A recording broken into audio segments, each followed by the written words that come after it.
But you have huge problems today. പക്ഷേ നിങ്ങൾക്ക് ഇപ്പൊ ഒരുപാട് വലിയ പ്രശ്നങ്ങളുണ്ട്. Farmers are not getting compensation when their crops are destroyed due to rain.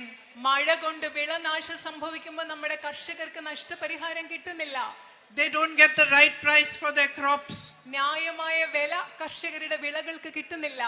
Many of them are suffering because they have taken loans and they are unable to repay the loans. ഒരുപാട് കർഷകർ വായ്പ എടുത്തിട്ട് അവർക്ക് അത് തിരിച്ചടയ്ക്കാനാവാതെ ബുദ്ധിമുട്ടുകയാണ്. Here in this area you have attacks from wild boars and pigs. ഇവിടെ നിങ്ങൾക്ക് ഒരുപാട് വന്യമൃഗങ്ങളിൽ നിന്ന് പന്നികളിൽ നിന്ന് ഒക്കെ നിങ്ങൾക്ക് ആക്രമണം നേരിടേണ്ടി വരുന്നുണ്ട്. Your crops get destroyed, you don't get compensation. നിങ്ങളുടെ വിളകൾ നശിപ്പിക്കപ്പെടുന്നു, പക്ഷെ നിങ്ങൾക്ക് നഷ്ടപരിഹാരം കിട്ടുന്നില്ല. Yesterday I met a family of brothers who are farming and they are disappointed. They feel there's no future for them in farming. ഇന്നലെ ഞാൻ കർഷകരായ സഹോദരന്മാരുടെ ഒരു കുടുംബത്തെ കണ്ടു. അവർക്ക് വളരെയധികം നിരാശയുണ്ട്. കാർഷിക മേഖല ചെയ്തിട്ട് ഈ കൃഷി ചെയ്തുകൊണ്ട് മുമ്പോട്ട് പോകുമ്പോൾ അവർക്ക് ഒരു ഭാവിയില്ലെന്ന് അവർ കരുതുന്നത്. So much can be done to boost tourism here. ഇവിടെ വിനോദസഞ്ചാര മേഖലയെ ശക്തിപ്പെടുത്താൻ പ്രോത്സാഹിപ്പിക്കാൻ നമുക്ക് ഒരുപാട് കാര്യങ്ങൾ ചെയ്യാൻ സാധിക്കും. Better infrastructure. ഒരുപാട് മെച്ചപ്പെട്ട അടിസ്ഥാന സൗകര്യങ്ങൾ കൊണ്ടുവരാൻ സാധിക്കും. Here for you I know that direct entry road into the Greenfield highway is a very important issue.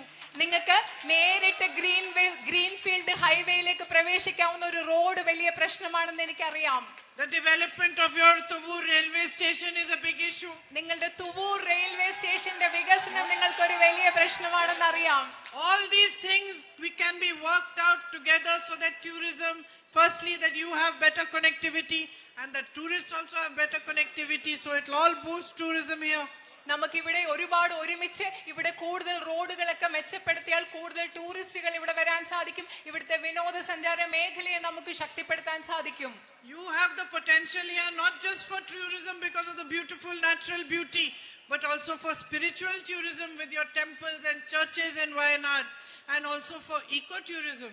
അത് മാത്രമല്ല, വിനോദസഞ്ചാര മേഖല എന്ന് പറയുമ്പോൾ പ്രകൃതി സൗന്ദര്യം വെച്ച് മാത്രമല്ല, ഇവിടെ ഒരുപാട് ക്ഷേത്രങ്ങളുണ്ട്, അമ്പലങ്ങളുണ്ട്, പള്ളികളുണ്ട്, മോസ്കുകളുണ്ട്. ഇതൊക്കെ ചേർത്ത് ആത്മീയ ടൂറിസത്തിന്റെ സാധ്യതയുണ്ട്.